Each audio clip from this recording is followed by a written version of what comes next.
Alright everybody, welcome back to the channel. If you're new here, we cover wrestling content from AEW to TNA, potentially Ring of Honor. We're still getting acquainted with that one, even though it's hard as fuck to get through a single show. But anyways, we also cover WWE. So on this episode, and this is our second week of uploads, we are covering WWE. We literally just finished watching Raw. Holy fucking shit. I got ahead of myself. My name is Finn. This is Everly. Excuse me for being spastic as fuck right now, because holy shit. Again, this is going to be one of those try not to get ahead of myself. So I'm going to let her go ahead and start off what happened in the show, because he's way too hyped up.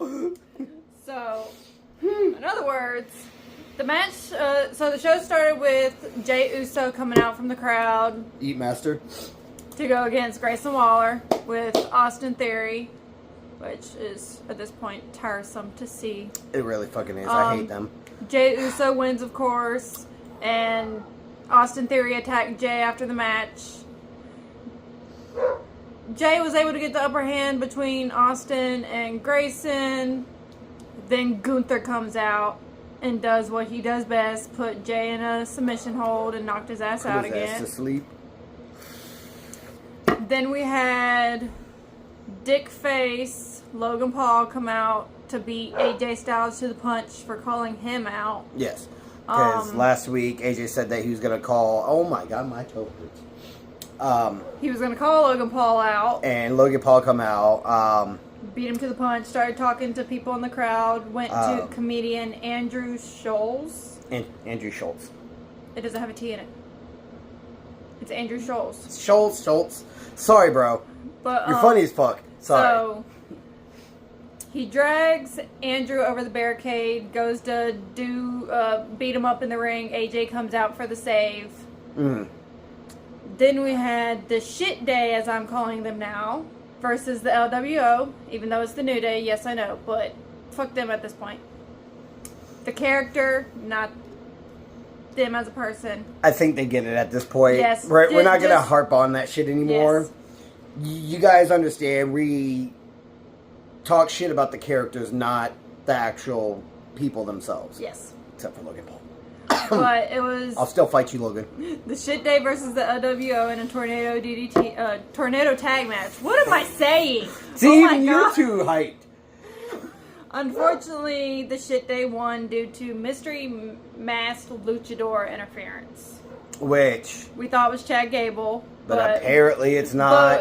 It goes to the Alpha Academy. Yeah, it goes to the backstage. No. American Made, not area, Alpha Academy. Excuse me. Where Kathy Kelly is doing her interview, or Jackie, or whichever one it was.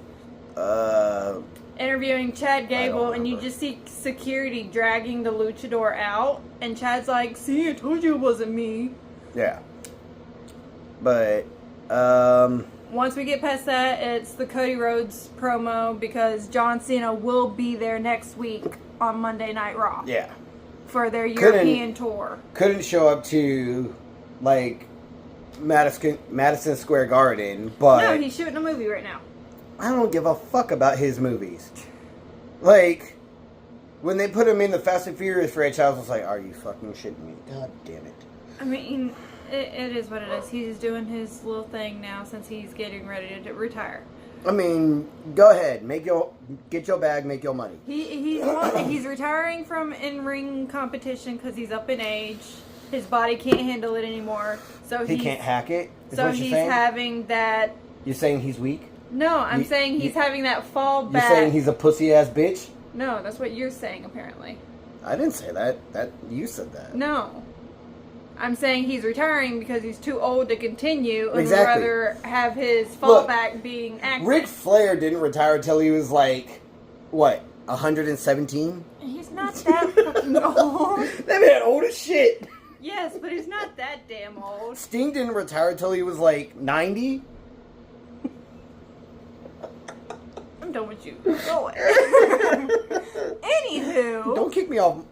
No. Anywho. Can't take our podcast. Continuing on with what went on last night, Raquel Rodriguez was going against Bayley for the #1 contender match for the IC Championship against Lyra Valkyria.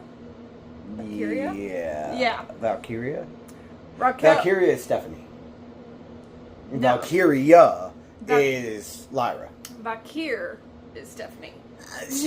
Names. But anyway, Raquel won with interference from Liv and Dom distracting Bayley, which helped Raquel get the upper hand and all that fun shit. Then we had Michael Cole call out the new women's champion, Io, for an interview. Yeah, the female WWE version of Johnny Depp. Jack Sparrow. They talked to her for a little bit, and then Michael Cole asked for her opponent, Bianca, to come out. While Bianca's talking, Rhea comes out because she's still pissed about last week. Rhea and Bianca kind of start spatting off at each other, and Io tries to break it up, and they both push her at different times. Yeah, Rhea pushes Io out of the way. They start fucking again, and then she tries to get cut in the middle again, and that's when Bianca does it, and Io said, you know what? Fuck this. She got tired of being disrespected, so she bitch slaps both of them. It was beautiful. Rhea first, and then Bianca yells at them, and then walks away. I really didn't want to see Mommy get hit like that, but... She kind of deserved it. I mean, kind of. Because y'all really just acting like she ain't even out there. And then because he's so hyped, I will let him tell this one. So, for the main event of the night was CM Punk versus Seth Rollins in a steel cage match. Holy shit, that was a pretty good fucking match. That shit went back and forth. Yes, whole bunch of back and forth shit. Punk does like 2 GTSs. They end up on top of the cage, throwing punches back and forth. Seth Rollins ends up falling down back into the cage on the ropes, does a suplex, or grabs Punk, suplexes him off the top, or drags suplex and whatever. Gives him basically a superplex off the top rope. There is some more back and forth. At one point, Rollins is next to the door, telling Punk, go ahead, walk out. You know, they end up boom, boom, boom, boom, fighting again. CM Punk does the same thing, ends up next to the door, go ahead, leave, you know. So they're sitting here, they're fighting. Punk goes for another GTS. Rollins reverses it, puts him in the STF, or formerly known as the STFU. Which, as you know, that's John Cena's thing. That's what Cena used to make Punk go to sleep. Pun not intended. And at Elimination Chamber and then win it. So, Seth puts Punk into the GTF, or goddammit, the STF. And he's over here, go to sleep. Come on, go to sleep. Punk gets out of it. There was, 3 of the curb stomps. One of them done by Punk to Seth. Seth got a GTS on Punk, so they're over here just literally saying, fuck it, we're stealing each other's moves, we're trying to just beat the absolute shit out of each other. No blood, though. Yeah. No. Whatever. It's PG shit. But, in the final moments, you've got CM Punk who's down. Seth is by the door, leaned against the ropes, facing Punk. And you hear the crowd start going crazy. You're like, okay, what's going on? Unless you already saw spoilers before you watched it. You're like, what the fuck is going on? Why is everybody cheering? Because literally nothing's happened. You just got them kind of staring at each other. All of a sudden, you just see arms come out of nowhere and just drag Rollins out of the ring. Boom. Fucking Roman Reigns, our tribal chief, acknowledge me.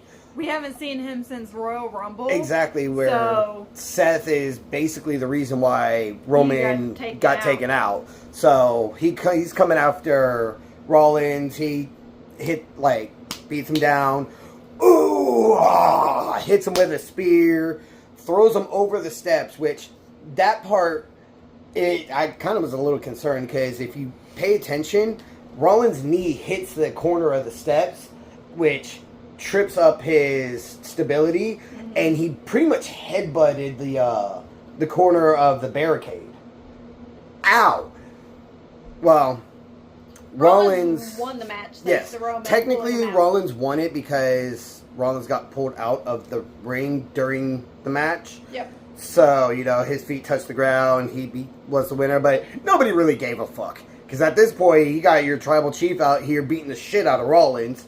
Rollins is over here on all fours, and Roman hits a fucking curb stomp to Seth, and then puts him on the other set of the steps, yells at him something along the lines of... now it's his turn to get taken out. Yeah, pretty much. I'm going to end this shit right here. Backs up because it looks like he's about to just do another curb stomp to Seth on the steps, which is what Seth did at Royal Rumble after they all got eliminated. Because Seth lost his shit, beat the hell out of Roman, beat the hell out of Seth, or not Seth, Punk, So Roman's out here. He's about to do the same thing that Rollins did to him and curb stomp him on the steps. And then you see Adam Pearce and everybody else come out. No. And then Roman's like, all right. Looks towards the ring, which the cage is still down, and sees his wise man, Paul Heyman, the wise man, embraced with Punk. Just like, hey, it's okay, whatever the fuck he was saying. Checking on him, making sure he was alright and everything. Roman. It pissed Roman Alright, off. fuck it. He walks in that ring, starts throwing Punk around, beating his ass, and then, another spear right to Punk. Punk's laid the fuck out. Roman kind of looking around. Won't look Paul in the face, though. Paul's over here just in the corner. Oh, my wise man, my wise man, I love my wise man. Blah, blah, blah, blah, blah, blah, blah. I love my tribal chief. Tribal chief.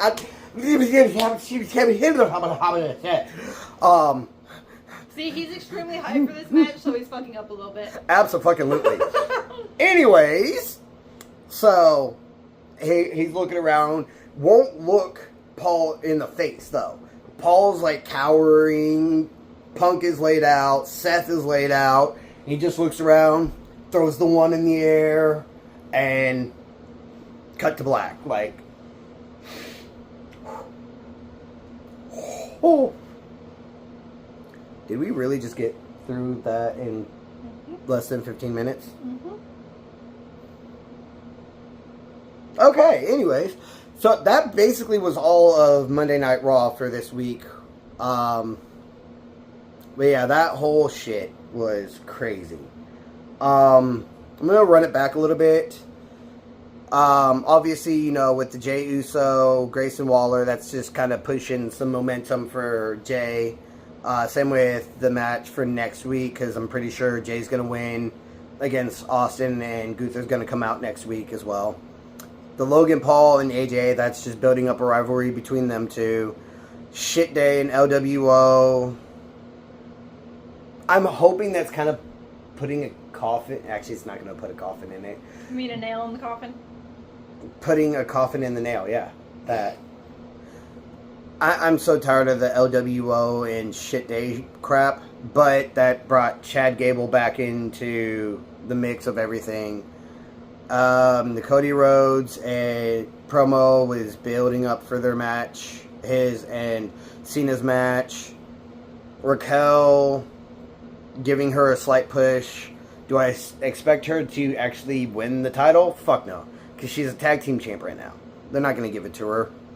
They would have been better off giving it to Bayley. But whatever. the Io, Bianca, and Rhea I think that's spot. going to build up to A triple threat at WrestleMania, which I am so for that. That would be a fire-ass match. And then back to the CM Punk, Seth Rollins, and Steel Cage match that ended with Roman coming out. Would not mind seeing those three go at it at WrestleMania in a triple threat as well. But now that I got that out and I'm a little more calm. Rating wise, I'd say the overall show was 5.5, 6 at best. Yeah. There wasn't a whole lot there. We're usually used to a whole lot more when it comes to Monday Night Raw, but it wasn't a whole lot other than a lot of talking, a few matches here or there.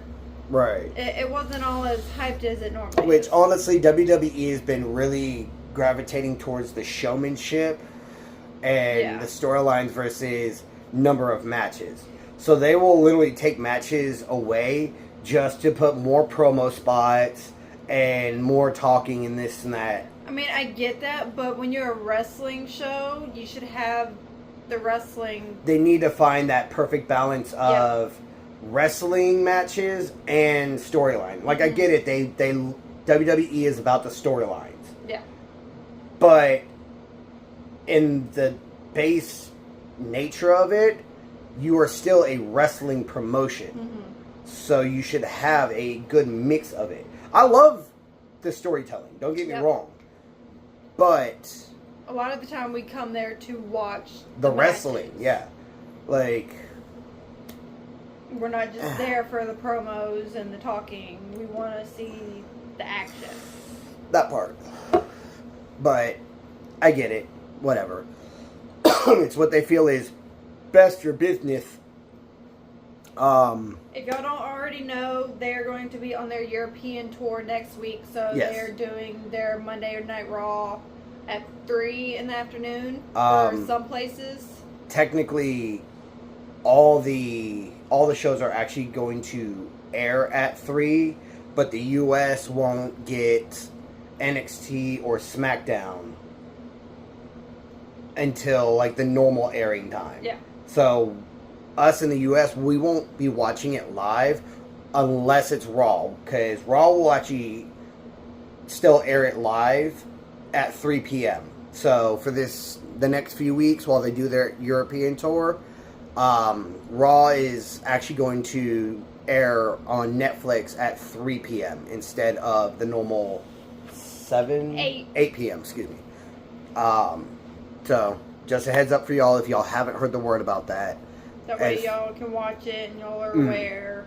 As far as NXT and SmackDown, those will still air on their respective channels at 8 p.m. though. So there's that. Granted, with Netflix, because you can go back and watch the live broadcast, which is normally what we do, because as we're recording this, it's actually Tuesday night, because we didn't get to it last night because I was at work and whatever.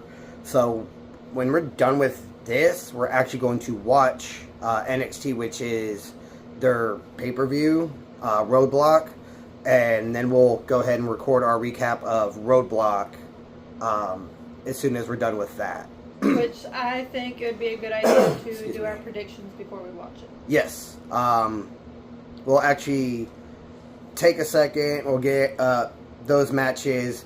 Do a clip for our predictions on who we think's gonna win for Roadblock, and then we will record another clip with the actual results of Roadblock. So we'll be back here in a minute. For you guys, it'll be a second. Alright, so we've got the match card pulled up for NXT Roadblock. The LFG coaches, which is one of their sideshow things for like up and coming people who are still in the Performance Center and everything. The coaches for that. So Mickey James, Bubba Ray, The Undertaker, and Booker T will be in attendance tonight, tonight for Roadblock. Yeah. The matches consist of The Ego, Ethan Page versus Javon Evans in a street fight. Mm-hmm. Roxanne Perez versus Jordan Grace. The NXT Championship match of Obafemi and Moose. Yeah, TNA's X Division champion Moose Yep. is going for Obafemi's NXT title. We have Julia versus Stephanie Vakir for title. So champion the versus champion. NXT Women's Championship and NXT. the NXT North American Women's Championship will both be on the line. Yep. Winner takes all style. Yep. And then we have the Hardy Boys. The again, TNA Tag Team Champs. versus Fraxium, the NXT Tag Team Champions. And they're fighting for the TNA Tag Team Champs. Yep. So whoever wins that could either be double tag champs or just retain. Yep. As far as predictions, so going to the Ethan Page and Javon Evans street fight. I'm hoping Javon Evans Yeah. wins. Just because Ethan Page, dude, your ego is... I mean, he is the ego... But he's also becoming a God. dickhead since he always- lost the NXT Championship. He always has been a even more dickhead, so, but yeah, he's on... where he's wanting to injure people and take them out. Not to take from Will Ospreay's line, but he's on another level. But he's not on that type Oh, of no. level. No, I mean, like, his fucking assholeness is on But another level. I would really like to see Not his skill. Javon Fuck Evans no. win that match. Absolutely. Roxanne Perez versus Jordan Grace. I see. Jordan. See, when they went against each other the first time, Roxanne retained the title when she was champion. But in Did she this, do it by herself, or did she have help, though? I can't remember.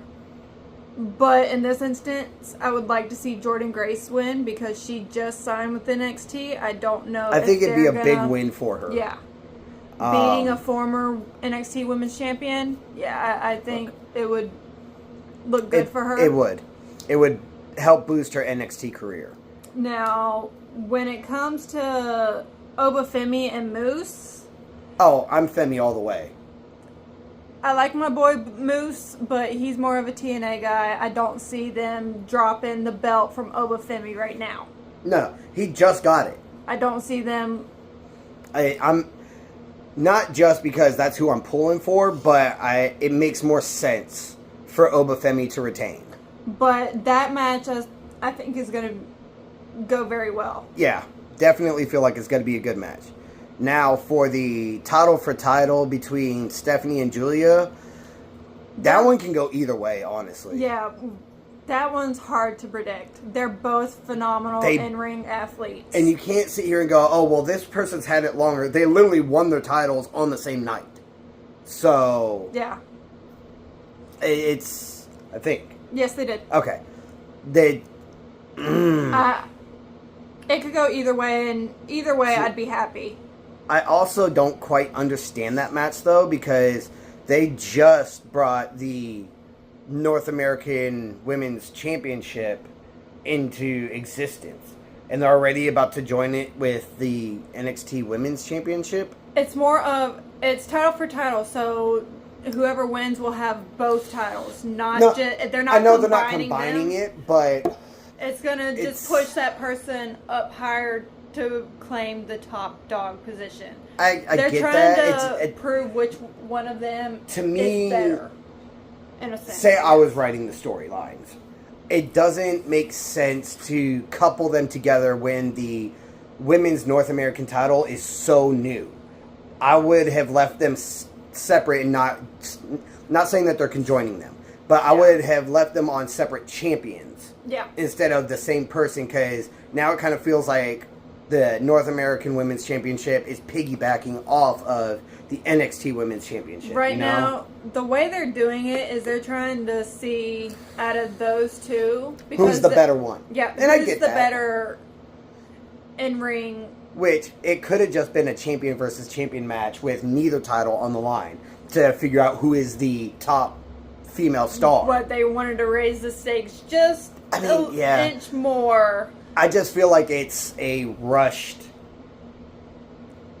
match. It is, but because they're so close and they're The friends, stakes are rushed. And I mean, Ava approved it. Don't get me wrong. It is It's it is going to be a great match. I'm not. But they shitting know on each it. other so well. It's going to be great. It's going to be back and forth so much. Yep. I know it. I just feel like the title for title. The thing fact that they is- just both won their respective titles. It feels rushed. It feels in like they're the same rushing the night, storyline. and they're now pushing them both to prove who's top woman in NXT. Let them hold their victory for a fucking minute. Yeah, like, let them it have it for a feels while. so rushed. But Still would love. I'm gonna love this match. yes, Because eventually I would have wanted to see it.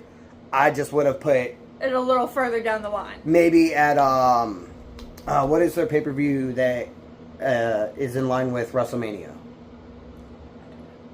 I can't remember. I can't remember either.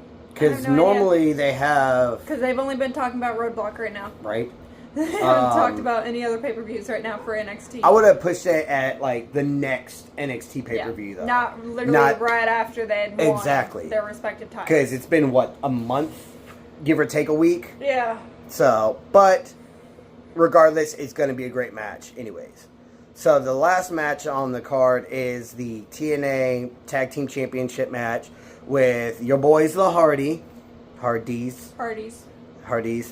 yeah, Hardys nuts. Anywho, versus Fraxium. I'm gonna just see my way out. Okay.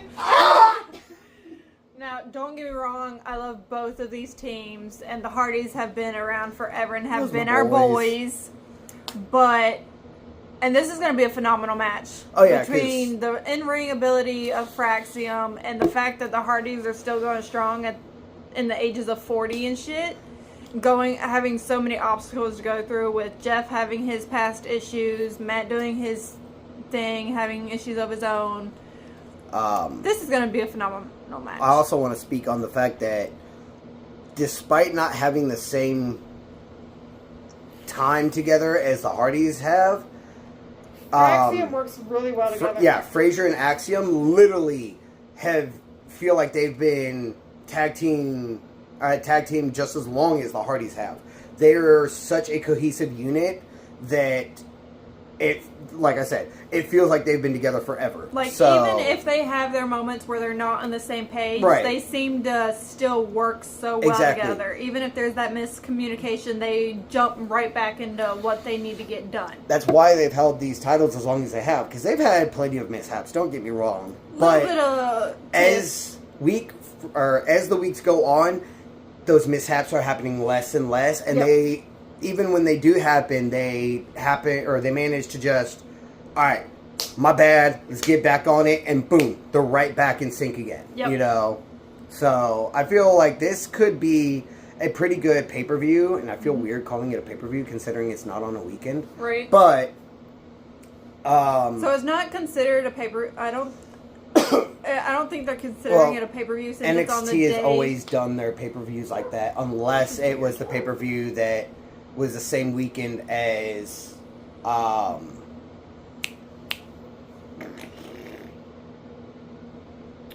Stand and Deliver. That's what it's called. Okay. NXT Stand and Deliver. That's normally the one that's the same weekend as WrestleMania. Yep. Because you'll have that on Friday, then you'll have Night one of night WrestleMania. 1, night 2, Yep. and the Hall of Fame ceremony is also like right before they do Stand and Deliver. Which apparently they might be doing it right after WrestleMania instead of before WrestleMania because of so much going on that weekend. Fair enough. I saw something where they decided they're going to do that right after. Okay. But I don't know if it's fact because they haven't announced when they're doing Right. the Hall They've of just Fame. been announcing their Who's inductees good- this yep. year. They haven't Which even- is a good class They've this year, only by the got way. 3 so far that I know of. Lex Luger, Triple H, and Michelle McCool. Those are the only 3 I've seen so far that's going to be inducted this year. Yeah. We don't know if they haven't. I mean, we still got, what is it, 39 days? 39 days now, yes. So we've still got a few weeks for them to announce other people. If they're going to put more in there. That'd be such a small class, though. Yeah, it wouldn't be. Don't get me worth wrong; the, those like- 3 are great people who definitely deserve it. Especially since they take like 2 hours to do the Hall of Fame. if there's only those 3 people, what are they going to do the rest of the show? Which, don't get me wrong, the top dog in this one is definitely Triple H. And I could see them spending a whole ass hour on Triple H. Just like Undertaker's. Yep. His was forever. Paul Heyman's, hell, his lasted almost an hour for just his Yeah. segment of the Hall of Fame. Because they've been there so long. They've done so much for the company, yeah. But congrats to all the inductees so far. Yep. But back to NXT. topic at hand. Yep. Definitely feel like it's going to be a good match card, good pay-per-view, good episode. Good show. showing. We'll go with good showing since it's not really a pay-per-view per se. Right. So, but we are about to watch that now, and we will be back with results. the results and where we think the results lead to in the upcoming weeks. Yep. All right, everybody. So we just finished NXT Roadblock. So here we are back with the review. Hopefully the mutt stays quiet long enough. Why do you always have to say something? You know, as soon as you say something, she starts. You're talking too loud. We're gonna have to whisper through this. Okay. So the first match. No. But the first match was Fraxium versus the Hard Boys. The Hardys for the TNA tag titles. Fucking Santino. It was actually a pretty good match. Yeah. There was a lot of back and forth. Fraxium, they took turns flying over the ropes onto the Hardys while they were outside the ring. Yes, like back to back to back. Not just throughout the whole match, but they had a whole spot where both Matt and Jeff were outside, and Frazier goes over the top rope, takes them both out. Jeff gets back up. Axiom. I said Fraxium, not Axiom. Axiom goes, takes Matt back out. Jeff back out. Or Jeff. Then they both get back up as Frazier's coming back out again, and then Axiom gets onto the top rope and does a moonsault off the top rope to take them out again. Yep. So that was a pretty interesting spot, because normally, you might see one or two over the top rope to the outside, but like for them to do that 4 times in a row on a simple 2v2, it's a pretty interesting spot. Liked it. It's done pretty well. Hardy's retained. Yeah, which we expected that. Nothing against Fraxium, because they did the thing. Athletes. The Hardys had a mishap with each other. No, Fraxium had the mishap. Hardys did too. Oh, I missed that part. Yeah, Jeff was on the top rope, and Matt went to do a move. I can't remember if it was to Frazier or Axiom, but they sidestepped, and Matt went into the turnbuckle, causing Jeff to fall down. So each team had a mishap, which just kind of goes to show that no matter how long you've been teaming together, mishaps happen, obviously storyline mishaps, not, oh shit, now I'm injured mishap. Yeah. But still, good match. Pretty much the ending, Frazier and Axiom had a mishap, and the Hardys took advantage of that, hit with the the Twist of Fate, and then Jeff hit the Swanton Bomb, got the pin. 1, 2, 3. Hardys retain. Good match. A lot of respect there between each team. Oh yeah, most definitely. I'm pretty sure at some point they're gonna run it back, That'd be great. and maybe it'd be for the NXT titles this time. Possibly. Because Maybe. at this point, other than AEW, the Hardys have held every title But those. but the AEW tag team, and the NXT. Then you got the whole trios division that are like in AEW and Ring of Honor, whatever. Yeah. So, for the Hardys to go ahead and be able to scoop up the NXT tag team, they would be, as I want to call it, the Grand Slam tag champions in WWE. Yeah. because I don't think there's any team that's held Raw, SmackDown, and NXT. Not that I can think of. Might have to actually check up on that. What was the next bit? It was a backstage promo from the family, and then the Roxanne Perez versus Jordan. So yeah, there's a promo with the Dawn of NXT, Tony D'Angelo, and the family. Next week there will be a 6-man intergender match between Stacks. Oh my god. Pretty much the family people minus Tony D, and then Sean Spears' group minus Sean Spears. Tony D was a little upset that Stacks took the initiative to go ahead and set that up, but the way that Stacks put it, he feels like he was responsible for Tony losing his match, and with his back being the way that it was, and Tony's like, no, that wasn't your fault that I lost, and my back is fine, but I will co-sign on this match. Do what you feel that you need to do. So, we've got that match next week. The only team in WWE that have held all 3 tag titles is the New Day. Okay. The New Day. You know what? Yep, that makes sense. Is the only team that has held all 3: Raw, SmackDown, and NXT. Okay, so still to have the Hardys be put on that very short list would be kind of like an honor type of thing, you know. WWE respecting the Hardys and everything that they've done through the years as tag team competitors. Hopefully they get that shot. But after that backstage, like she said, was the Roxanne Perez and the Jordan Grace match.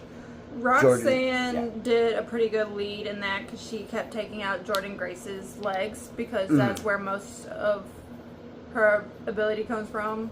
Yeah, the powerhouse of the leg.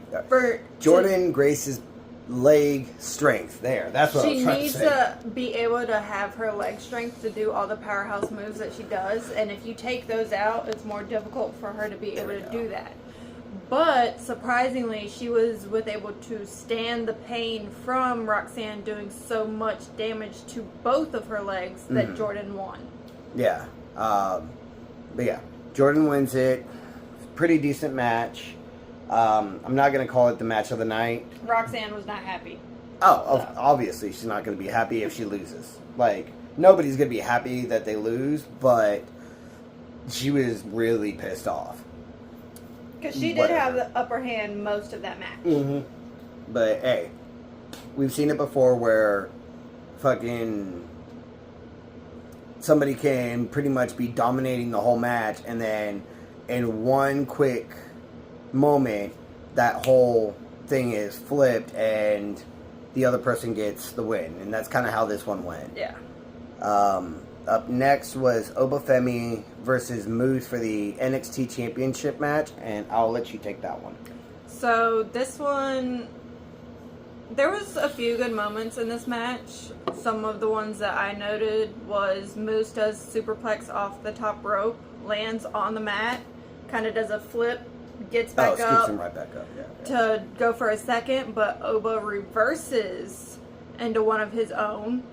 They did a lot of back and forth and reversing with a lot of their moves for 2 men who have never really seen much of each other in ring unless they've watched back on their stuff. Did their research or whatever. Yeah. See, I would put that more because they are the kind of like the same build. They're both powerhouses. Yeah. So if you really factor in, okay, what kind of moves is this person going to pull out? Me as a powerhouse, fighting a powerhouse, he's going to have a lot of the same moves that I would pull too. Yeah. You know, regardless of whether my moveset is identical to this person's or not. A lot of the moves from powerhouse to powerhouse are going to be the same style of move. Mm-hmm. So, same with high flyers, strikers, brawlers, whatever, you know. So, I feel like that back and forth really played due to the fact that they were both big fucking powerhouse guys. Yeah. Then after that, Oba went for a power bomb. Moose reversed and does his own power bomb. See? Oba pressed. He lifted Moose up That part. and threw him out of the ring. Moose just barely beat a 10 count because of that. When he landed, his head barely missed the announcer's table. Yeah, Moose slammed Oba through the announce desk. Which I haven't seen an announcer's desk get shattered in quite some time lately. Since they revamped their announce desk to make it a little tougher to break through, you don't see it get destroyed as often. Yeah, because it used to be almost every week the announcer's table was getting destroyed, and since they revamped it to make it fit more of the modern style that they're doing and to be more sturdy, Yeah. which, okay, yeah, it being more sturdy, that would make sense. But, I mean, again, two big guys, one slamming the other one through the table. Yeah. If it didn't break, I'd actually be surprised, so. Oba retained Mm-hmm. with that match. I will let you take this next one. Alright, so the next one was All Ego Ethan Page versus Javon Evans in a street fight. That match, Oh. that was a great fucking match. So Javon Evans, he did pick up the W on that one. Some of the spots during that match, Javon Evans does a Hurricanrana on Page, and it sends Ethan Page into a steel chair. Pretty much, steel chairs say that this is the formation. It just destroyed the chair. Javon Evans set up 2 chairs in the middle of the ring, and Javon went to go to the top rope. Hold on. So, where I think he was going with that, he set up the 2, and then he got onto it, and I think he was going to do like a, kind of like a pile driver to Ethan Page, but he couldn't get Page up enough. So, he reformulated his plan and then went to the top rope, like you were saying. Yeah, and Paige grabs him by his arm, pulls him off onto those steel chairs. Yeah. So he lands back first on both of them. Yeah. That Looks so seeing that painful. spot literally made my back go, please don't put me through that. I'm like, that's literally what he was saying. Good God. One of the moments that we saw that I was not aware was even possible was the fact that Javon Evans bounced off the top rope Yeah. and did like some type of spin kick into the chair that Ethan Page Right. was holding, and it went back into his face. I'm like, I how? don't know Like, I don't know what it's called. what to call it, I haven't- but he bounced off the rope, jumped, spun around, landed, spun around again, hit him with the kick. I'm like, bro, whoa, chill. And Paige was holding the chair in his face at Yeah. this point, I guess, getting ready to try and hit Javon with it. Yeah, and so obviously Javon kicked the chair, which kicked it into Paige's Paige. Another spot, Paige had set up a steel chair in the corner and went to throw Javon into it. Javon reversed it through Paige. Paige stopped himself, and he kind of sat there for a second like, whew, and I was like, he's going to get kicked into it. Sure enough, a second after I said that, you just see Javon in the back just kick Paige in the back, pushing Paige into the steel chair. There was 2 table spots.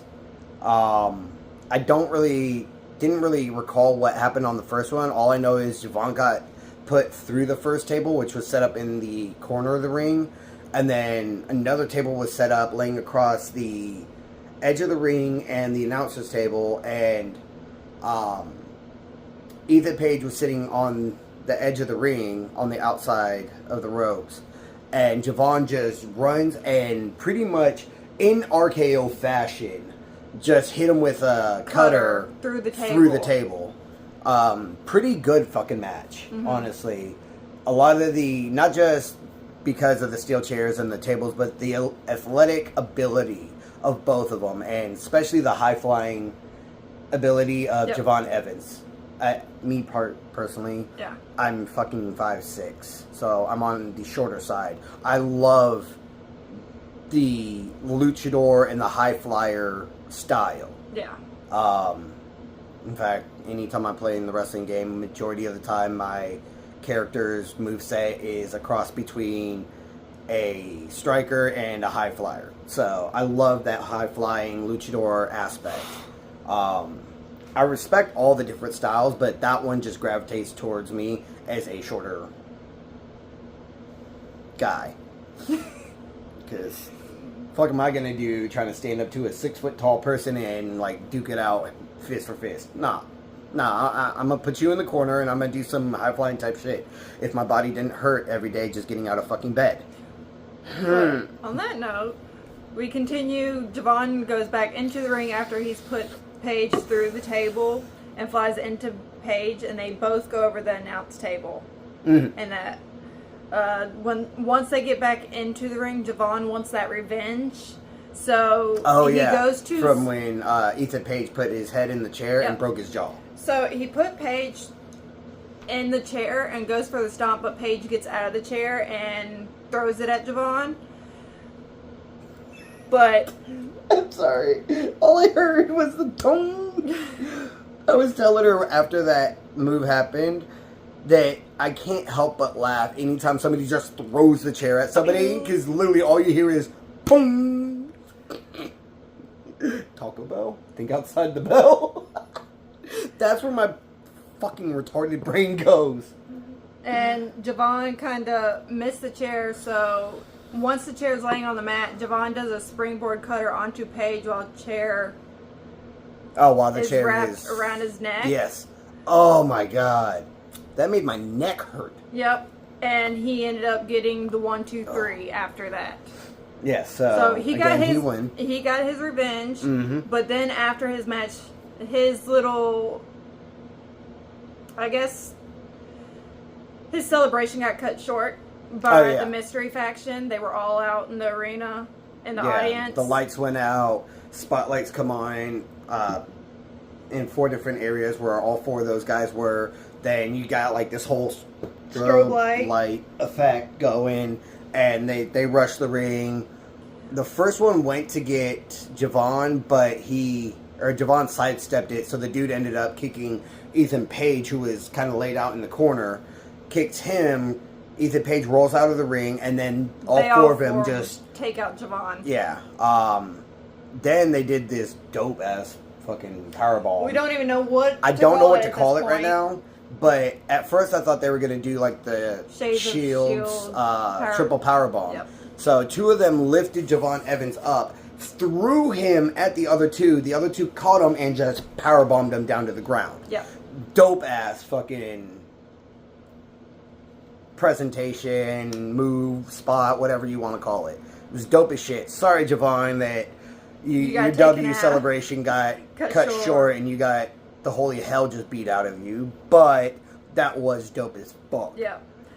Still waiting on them to finally announce who the fuck they are. Yeah. Because pretty much all we've seen is every now and then they'll come bomb rush the ring, beat the shit out of somebody, or they'll just watch from the crowd somebody's match. So kind of don't know what their motive is right now.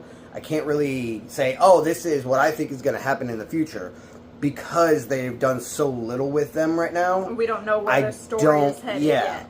I don't have a faction name for them yet. We don't have a other leader. Than the new Shield lookalikes. Like, I don't really know what to do much with them yet. So after all that, they cut to like a backstage type video where Sean Spears and his little group finally have a name. Yeah, right. The Culling.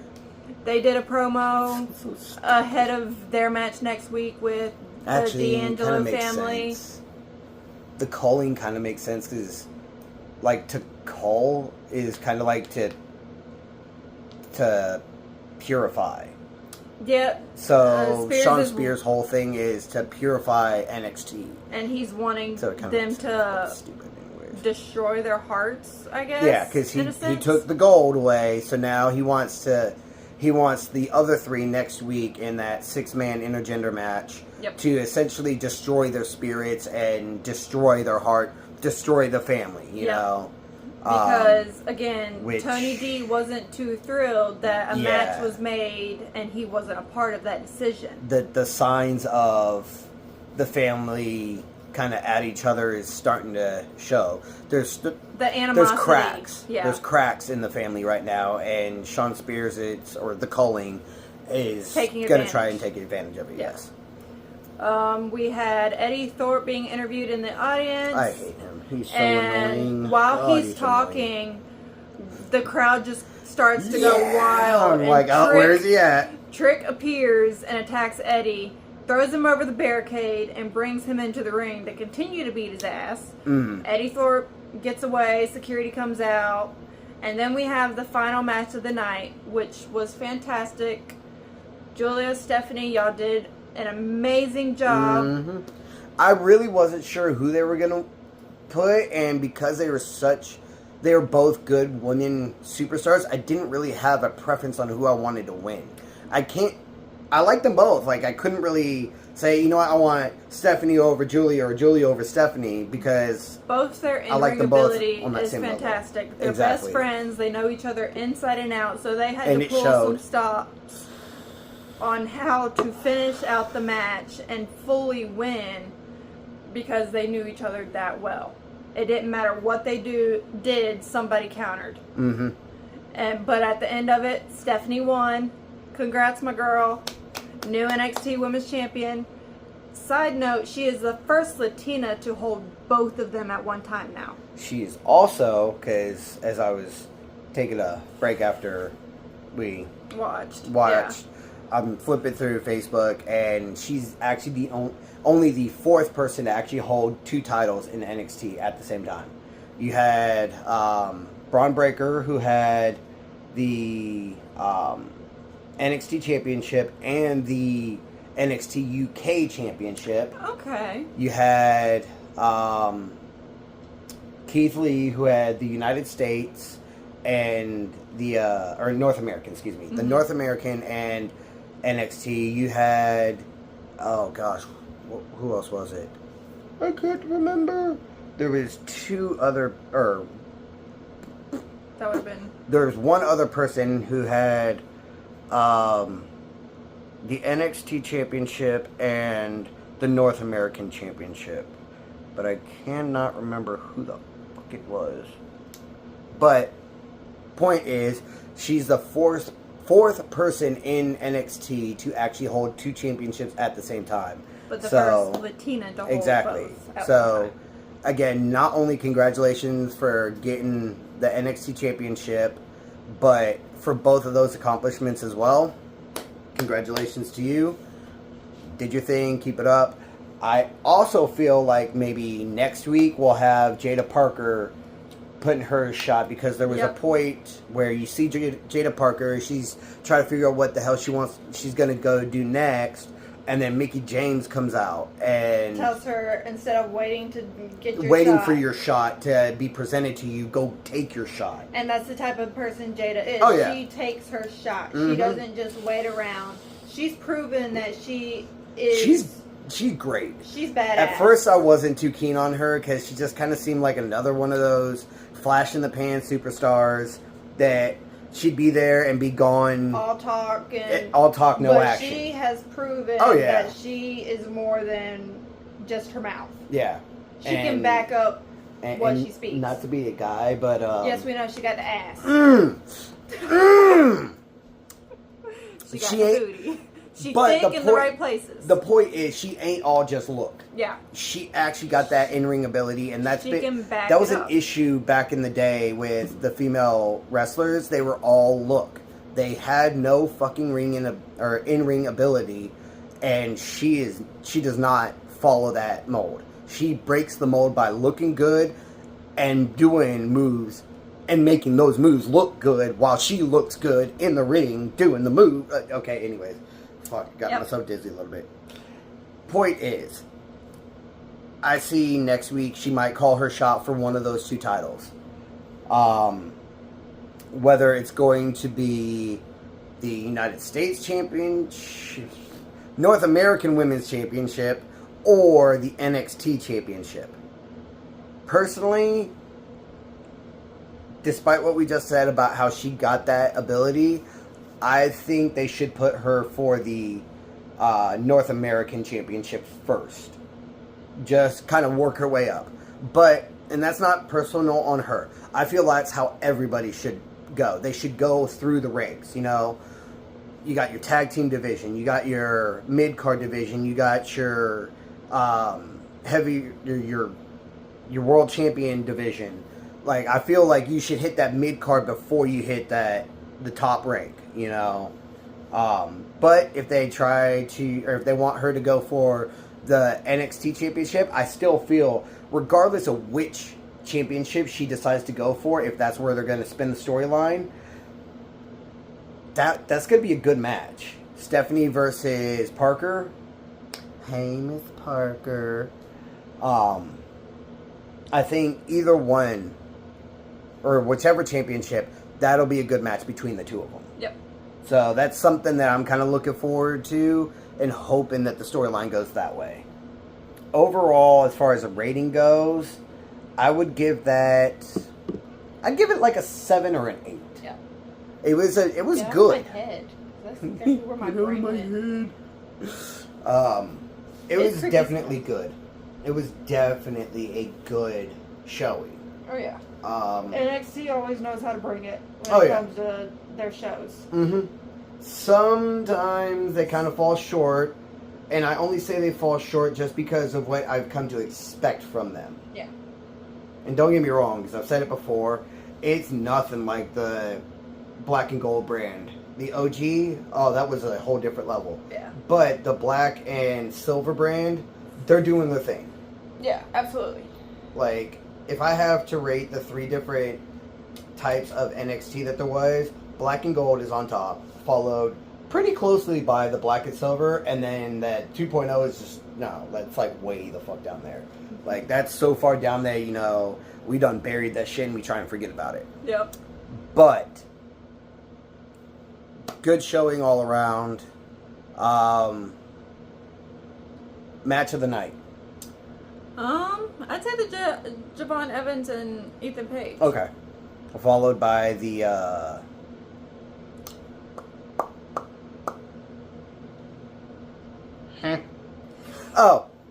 Stephanie and Julia match. I knew exactly where you were going. Yeah. So I was waiting for you to Brain- get there instead of saying it for you. I was on buffer mode for a second, okay? The Wi-Fi up in here is... what the fuck was that? Cool, my... oh, it was the damn Roomba. Just random shit going off in the middle of the night. Yep. But On that note, we will see y'all tomorrow for AEW Dynamite. yes. Granted that the rest of this video will be Friday Night SmackDown. Yep. But tomorrow is... well, what time is it now? Today, 2 o'clock in the morning. Yeah, it's 2 o'clock. So today is AEW AEW Dynamite. So we're going to watch that tonight. And we'll do our record for our AEW video on that one. But we're going to go ahead and pass it on to our SmackDown coverage. And at that point, the next video you'll see us in is our AEW video, actually. Because that's... AEW is Wednesday, then TNA, and we'll be posting TNA Friday. exactly, that's the point that I'm getting at. Yeah. After this video would be the AEW video on Sunday. And because Roadblock was tonight, we won't have a video on Monday. Next week, though, I want to say is the TNA pay-per-view. I can't remember what it's called right now, but I'm pretty sure that's not this coming weekend, but the weekend after that. Yeah. So, that Monday, what date is that? Monday, where the fuck is your calendar? Swipe up.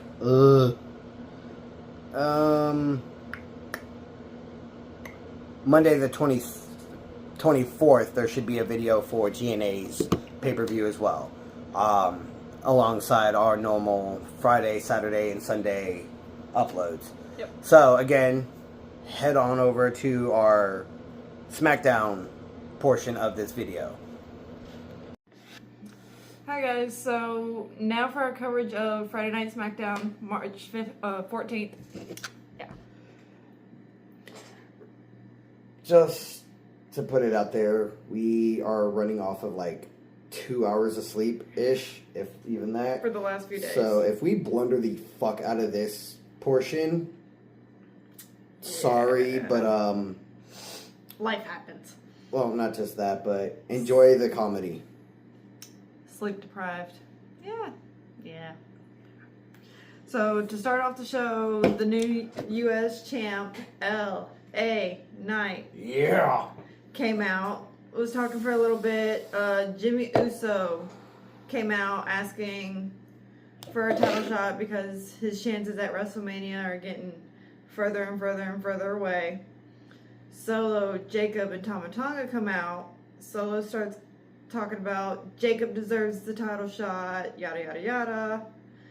A whole brawl starts, and Braun Strowman comes out to even the odds for LA Knight and Jimmy Uso. Nick Aldis doing what he does best. He's like, since y'all are in a fighting mood, he comes out. He's like, okay, we'll make this a 6-man tag match. So Braun Strowman, Jimmy, and LA Knight versus Solo, Jacob, and Tama Tonga. Yeah. Braun, LA Knight, and Jimmy Uso won. Solo, Jacob, and Tama were not very happy with that. Jacob took out Jimmy, took out Braun. LA Knight ran off with beating up Solo.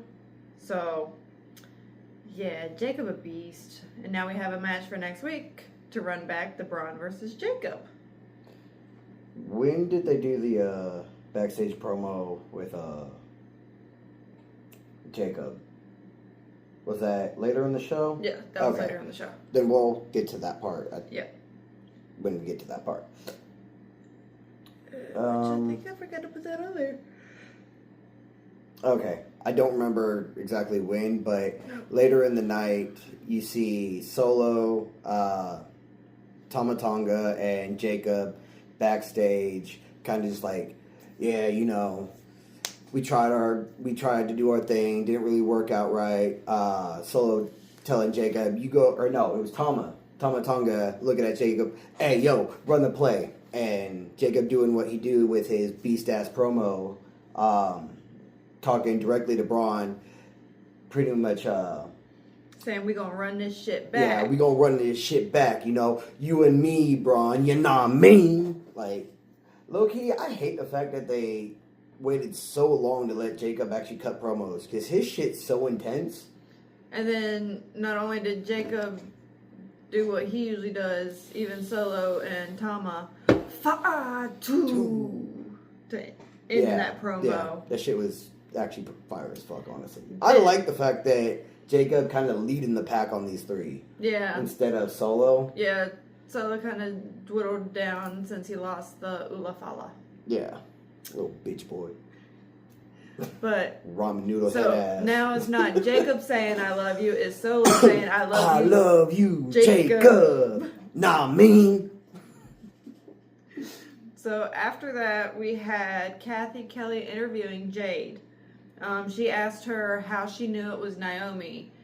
She said, for the most part, that she kind of went to blackout after she had landed on the car, and she just sees Naomi running away. Mm. So that's how she figured out it was Naomi who attacked her. Yeah. Before she passed out. Liv and Raquel appear, and Liv running her mouth. Jade says now is not the time, but because she wants to run her mouth, Jade has said that she will see Liv in the ring next week. So we officially have a match for the returning Jade to go against one half of the women's tag champs, Liv Morgan. Which, during that part when Jade basically was like, all right, bet, you want to do this shit?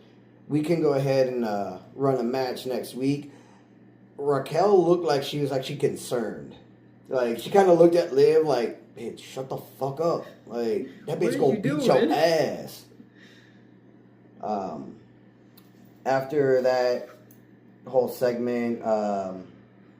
You had B-Fab versus Charlotte. yeah, Unwanting. an Flair. unwanted match. Nobody asked that fucking for that shit. Charlotte But- unfortunately won. Yeah, Charlotte won. Honestly, the whole highlight of that was literally the shit that happened after the match. Tiffany came out to save B-Fab from the figure 8 that Charlotte refused to release. And they started brawling. Charlotte tackled her when she got into the ring. The brawl just kept continuing. Yeah, that shit went security, on and on. Security could not get them Poor- to the part. Poor security, I swear, was getting taken out more than fucking Charlotte was by damn Tiffy. Like, once they got them to the back, we had Miz come out for Miz TV with his guest, Cody Rhodes. Whoa! And as he's trying to address the Welcome audience, to Ms. TV. it Here- just pans over to Charlotte and Tiffany Coming still going back going at it. still fighting, coming back out from the backstage. Those two fighting, you know, security swarming again, trying to break them up. Tiffy ends up getting on top of the I can't even call it a Titantron anymore, but on top of the electric board and does like a swanton off of that board onto not just Charlotte, but all the security, taking everybody out. Yeah. Like I said, poor damn security. The fuck did they do? But Miz tells people in the back to cut Cody Rhodes' music. He's like, "Oh, I'm not here for a sing along." Yeah, like Cody comes out, we hit the first whoa, and you know how when Cody comes out, he got that second whoa when he on the ropes. Like right as that shit was about to happen, Miz is over here, cut the music, cut the music, cut the music, interrupts the second whoa. Like, bro. Yeah, Cody Fucking didn't take dickhead. too kindly to that, so Yeah, no. he took out Miz, and he's like, He I'm ain't, not. he ain't trying to play. I ain't here to talk to the Miz. I'm here to talk to John Cena. Who, you know, Won't be there until Monday. yeah, we won't, we didn't get to Cena him. I told you, That sleep was deprivation horrible. is bad, okay? That was horrible. Dad jokes not on par. No, not at all. Anywho, it cuts to another backstage segment, but this time with Nick Aldis with Shinsuke Nakamura. That shit was funny as hell, actually. Damien pops up asking for Drew. Nick tells Damien that Drew has supposedly left the building. Shinsuke cuts in. Shinsuke cuts in, starts speaking Japanese. Damien's Just blah, blah, blah, blah, blah, blah, whatever the fuck he like, I said. have no idea what you said, and then starts speaking Spanish. Mind you, this show was in Spain. Yep. So, he started speaking Spanish during that segment. Yep.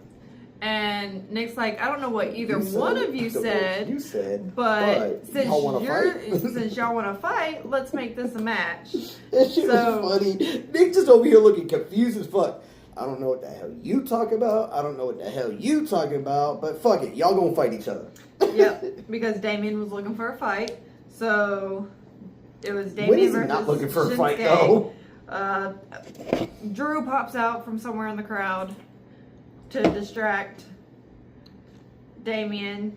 Shinsuke tries to take advantage of the distraction, gets a 2 count for a pinfall, and then because Shinsuke didn't get the win, Drew finally attacks Damien, and Shinsuke hits his Oh my god. the Shinsuke. Oh shit! I don't know how to pronounce. It's gonna come to me later in the Yeah. fucking video. Watch. It'll come to us later. The Kinshasa. Yeah. Hell yeah. On Damien and walks away, and Drew, being Drew, goes and picks up the scraps and continues to attack him. Like the little bitch boy that he is. But Damien won by DQ. So, yeah. Fine. It was a good match, though. I'm It was a already- good match until Drew came out, which Yeah. tends to always be the case. Yeah. Good match, good match, good match. Drew comes out, and it goes to fucking shit. Because Drew, it does nothing but bitch and moan nowadays. Kathy Kelly interviews DIY backstage. That don't really care about them. Anywho. I used to like him. back when they were still in NXT. Yeah. Once they hit the main rosters, It's like, kind of been back and forth between, is it good, is it bad, is it decent, are them being singles competitors good, bad, but no, they put them back together. I'll put it this way. DIY in NXT is like a young music artist before they made it big. They're putting their whole heart and soul into everything that they do. Once DIY hit the main roster, now it's kind of like a music artist that's made it big. The music doesn't hit the same because they're not trying as hard anymore. They've already made it big, you know? And that's just kind of where it seems to be with DIY. Like, some of their matches are great. Other matches, like, they're like, we're already on the main roster. Who cares? I'm like, bro, like, no. During that interview, the Motor City Machine Guns come and say a little bit that they're going to be watching the match tonight, and that... Because they won the, no, who won the number one? Oh, Pretty Deadly, didn't they? They were watching the match too. But they made a point to say that they were looking to get payback, that they were going to go for the titles, that they can't believe Johnny Gargano threw away years of friendship with them for fucking championship gold, and a friendship that with Tommaso Ciampa that's honestly been more toxic than most relationships nowadays. Yeah. Speaking from experience. So, excuse me, DIY walks off, and then it cuts to another Kathy Kelly interview with Chelsea Green and her Secret Service ladies. Oh my god. Chelsea Green, Piper Niven, and Alba Fire. And I hate that they resorted to dropping her to such a bullshit ass gimmick. She was so great, but then they got rid of Azadon. her, and now she's just on a comedy act, and I fucking can't stand it. Until they figure out what they want to do with her specifically, I can understand them putting her somewhere. That way she's gives still her something around. to do. Yeah. Like, I get it, but really? Yeah. You just took somebody who had a promising career and could potentially hold Singles gold, other than like tag. the actual like top-notch women's championship, not mid-card, and you dropped her to a fucking comedy act. But I mean, I get I don't feel like that's going to do anything beneficial for her career. It won't, but until they figure out what they want to do with her, that they kind of don't. They want her on screen. They don't want her on the sidelines. I get it. They still want her to be in the show at some Which I guess to their credit, because she's so good, they don't want to just sideline her. Yeah. And that's why it's like, okay, let's just fit her in wherever we can. For the time And again, I get it. I appreciate that they value her on-screen time that much. I just hate the fucking role that they gave her. Who the fuck did whatever. But anyways, continue. We had Zelina walk up talking about she wants the U.S. Championship, and Piper claimed that if Zelina wants to get to the U.S. Championship, she's got to go through her. Pause this for a second. Sorry about that. I had to pause for a second. Where did you leave off? Piper told Zelina if she wants to get at the U.S. Championship, she's got to go through the Secret Service. So Zelina said, okay, and announced that it will be her and Piper next week. So knock one out, then she's got to deal with Alba Fire. That's where I see it going, even though in the promo, or the segment, Zelina made it seem like she just has to get through Piper Niven, and then she's going straight after Chelsea Green after that. But I don't see that working out, because I see Alba Fire getting involved in that match. I agree. I completely agree. Take out Alba Fire, and Nick Aldis can say, okay, she's dealt with the Secret Service. It's Chelsea and Zelina one-on-one for the I love championship. her new look, too. Yes. And I'm glad that they're not just kind of sidelining her, because she was with LWO over on Raw.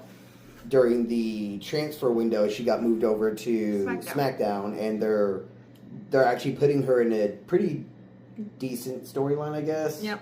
instead of just, we don't know what to do. She's so proven that she's got the capability Exactly. to be a champion. I agree. They just need to let her. So hopefully She's by had the the end tag of this, title. She's been Queen of the Ring. Now Yeah. she needs a singles title. hopefully by the end of this little storyline, she'll actually be holding gold. Yep. Fingers crossed. Excuse me.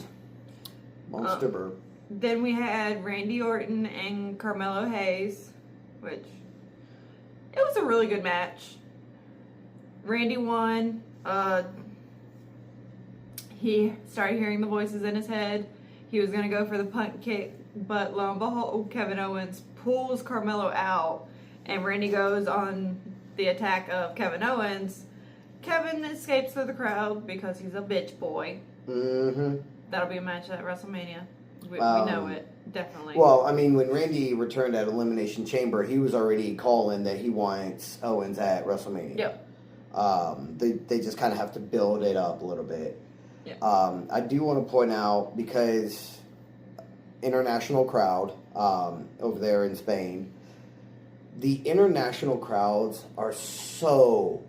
get so hyped, and honestly have so much better presentation.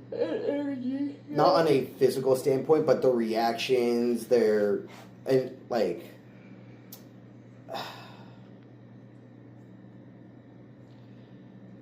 the U.S., yeah, we cheer, we boo, we talk our shit, whatever.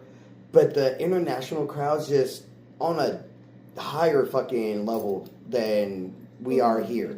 But I knew you were going to do that. I knew you were going to fucking do that. You do all the time.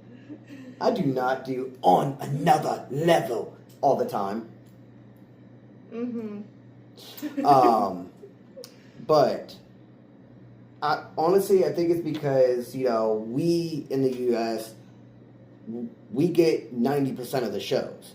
Whereas overseas, whether it's Spain, Italy, Saudi Arabia, Germany, wherever, they don't get it as much as we do, so they appreciate it more, and they let their presence be known more than we do, on a different level than we do. So Randy comes out, and you got the whole crowd singing his song so loud that you hear them clearly over his music. I fucking love it. It's not just Cody Rhodes or when over on AEW when Adam Copeland comes out, and you've got everybody singing it. Oh, it's great. I forgot where the fuck I was going with that sentence, but it's great. Fucking peak. Chef's kiss. But back to it. We next we had Gunther come out, which we Fuck were surprised him. to see Gunther. He was talking for a little bit, and then he introduced his opponent. Which actually caught me way the fuck off guard. Surprisingly, we weren't expecting it, but Axiom. From NXT, one half of the NXT Tag Team Champions, part of Fraxium with Frazier.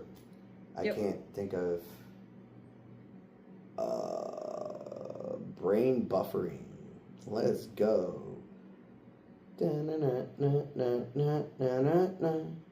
Anyways, point is, Axiom from NXT was Gunther's opponent for his match that night, which Axiom is actually from Spain. Yep. So is Lillian Garcia, apparently. Yeah, that I did not know. Considering her last name is Garcia, I knew that there was some Spanish descent or Hispanic descent, but apparently she isn't just from Spain, but she spent a good chunk of her life actually growing up in Spain. Yeah. Something that I can't remember which commentator mentioned that, but one of the commentators actually mentioned that. It was like, oh shit, that's Not Wade, the other one. Joseph Yep. Vic Joseph Yeah, that Vic one. guy. Yeah. But it was actually a pretty good match. Yeah, Um, definitely. Like I thought it was honestly going to be kind of a squash match, but Axiom definitely held his own, yep. which I feel is pretty well, kinda gonna because boost his career a little bit. Axiom having the speed and the agility to move around a little Yeah. quicker than Gunther, but Gunther's got the stamina, he's got The power. the power. So Gunther, we knew he'd win that match. Yeah, we knew he was going to win it, considering they're building up the match at WrestleMania between him and Jey Uso. But for them to have Axiom hang on as long as he did and actually pretty much push Gunther to a limit, you know? Yeah. I was surprised that they... Went to NXT to find somebody that Gunther has not competed against Right. before. Instead of it being somebody he's beaten numerous times. That's on the main Tozawa, roster. Otis, like, you know, what they did a few Yeah. weeks ago. And he I put liked he put him in the sleeper hold, and after the match, Yeah, that was it. that was it. Then we had Paul Heyman promo announcing that Roman Reigns, your Roman Tribal Reigns. Chief, will be there next week. Oh, not my shoulder popping. I'm getting old. After the promo, we had a backstage segment with Jimmy Uso sitting a little stiff after his match at the beginning of the night, everything. Yeah. And then Gunther walks up asking him if he will talk to Jay about the match at WrestleMania. And As the big brother, even though they're twins. and Jimmy's like, Bro. Hey, Oos. we Fuck you talking about? me and my brother have had issues, but I'm not going to tell my brother not to beat your ass at WrestleMania and win that belt. Yeah, and so part of Gunther's whole thing is, because you're the older twin, And you're you're more more mature. mature. So I think it would be who of you to,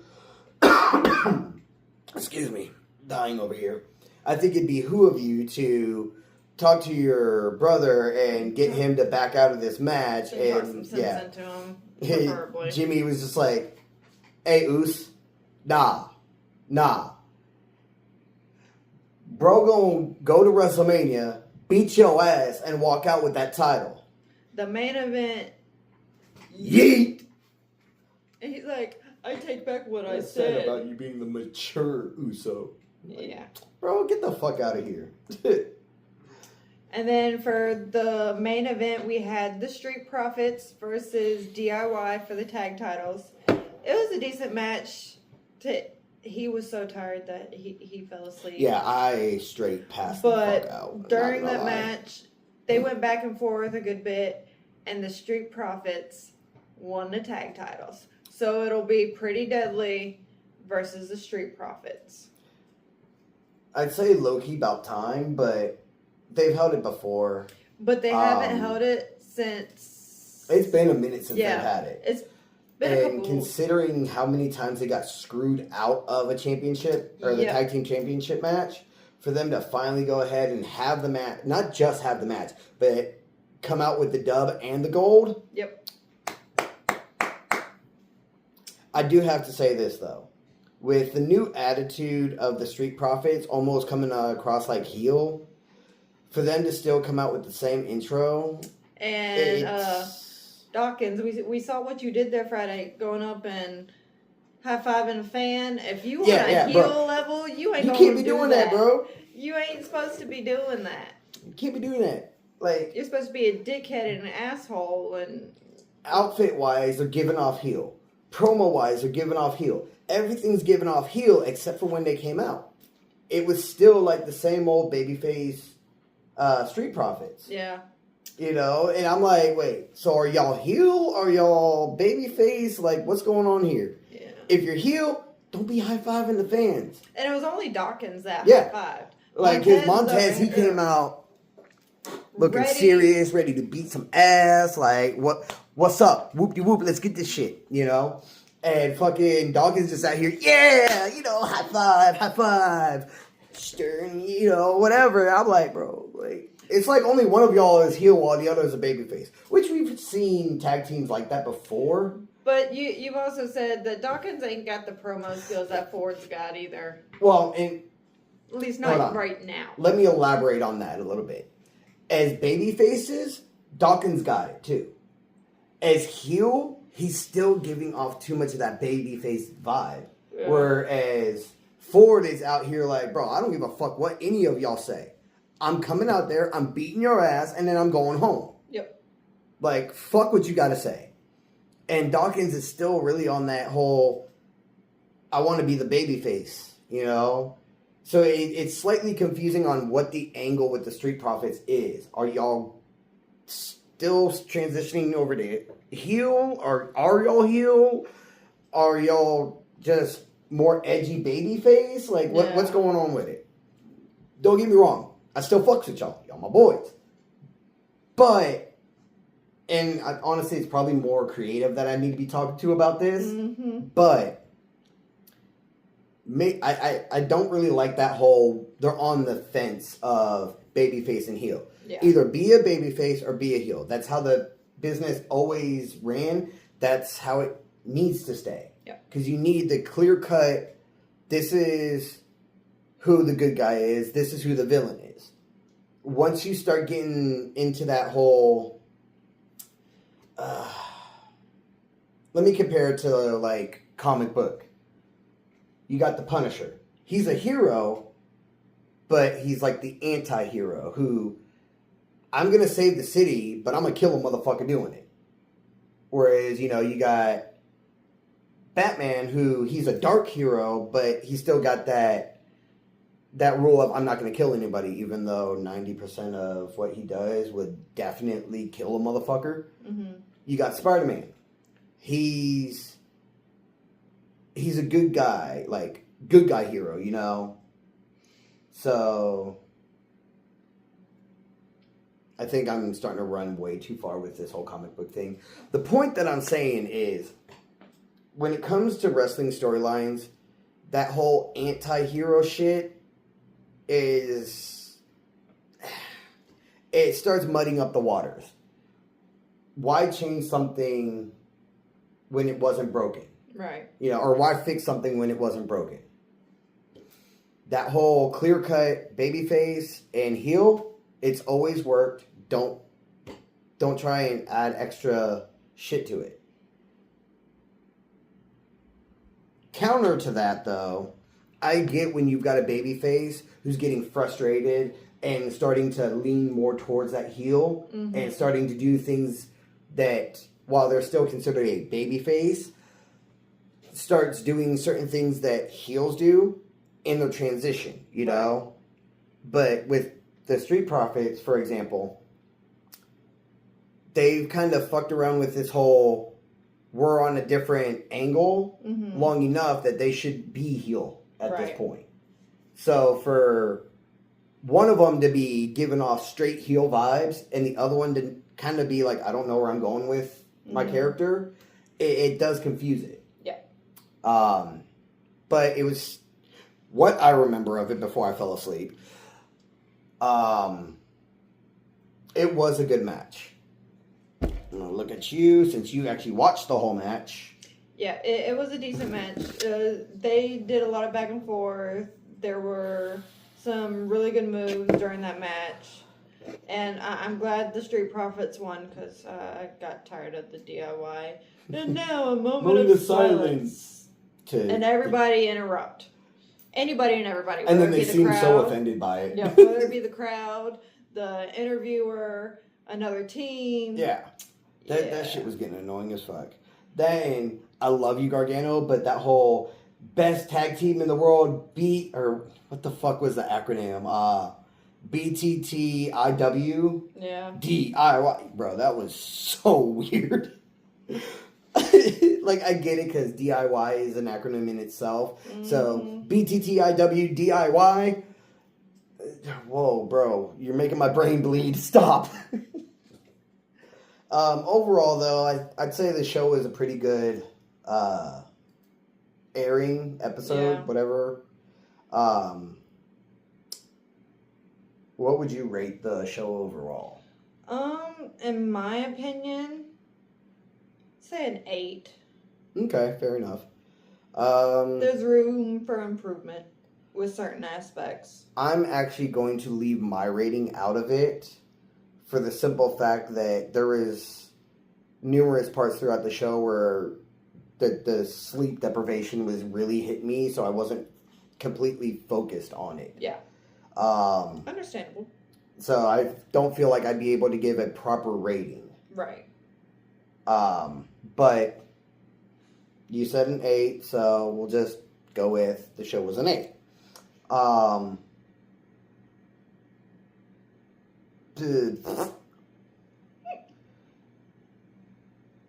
That concludes our coverage for WWE this week. Obviously, when this goes up, it's a day late. If y'all saw my post on our TikTok page and the short that I put up here on YouTube, I kind of explained we had some shit to take care of Saturday, so yesterday. Because, yeah, we're actually recording this Sunday morning. Like, I'm still technically sitting at work. Yeah. But we will get back to putting or uploading on the normal days. The AEW recap is also coming up. Hopefully by the time that you're done watching this, that one will be up. Because upload this one first since this one's technically late. And then I'll upload the AEW one right after that. So go check that one out. Tomorrow, which will be Monday, we'll have the Pay-per-view for TNA's Snack of Rice pay-per-view. Yeah, sack of rice. Snack of rice. Sack of rice. Sack of shit. Okay. On that note. But yeah, that will go up on Monday, and then we do this thing all over again. Week 3, baby. But as she was about to say, on that note, we appreciate all the love and support that you guys give us. Again, don't be I'm afraid. still working on the goddamn blooper reel. It's coming. It's coming. It's just this week has been a lot of work. No sleep. No sleep. Why the fuck can I reference a song for everything we say? I don't know. Jesus Christ. Yeah, there's been a lack of sleep. There's been a lot of work, a lot of personal things that we have to take care of this week. So that's kind of why the upload schedule this week was a little off. But we're going to we're not taking a break. We are going to take this next week. We're going to do our recaps and our uploads as we've announced them. But we also need to take care of some other things coming up this week. So hopefully we'll actually get the sleep that we fucking need. Yeah. Because some of this might actually be a little bit more entertaining when we are sleep deprived, that shit's not healthy for us. No, not at all. Still, we appreciate the love and support that you guys give us. There obviously is more content to come. I need to really hit but surely. Yeah. As we get more into the swing of this, we will get better with it. I'm working on my editing skills as well, and presentation. But we love you guys. Like, comment, subscribe, as always. Let us know any ideas that you have. If there is a specific type of video that you want us to upload based around wrestling, shoot your suggestions. Go check out the TikTok, because hopefully come tonight I can put up the gag reel. Chances are I'm not getting any more sleep for today. No, because we'll be going to get We got so much shit to do today. I'm not working on her room today while she's there, so... Yeah, no. But we'll talk about that later. Yeah. yes, like, comment, subscribe, hit up the TikTok channel. We are definitely I feel like we're getting better as each video goes on. And we will see you in the AEW one right after this, and then in the Snack of Rice. Yep. Okay, let me stop. The Sacrifice video and continue on. Love you guys. See you in the next one.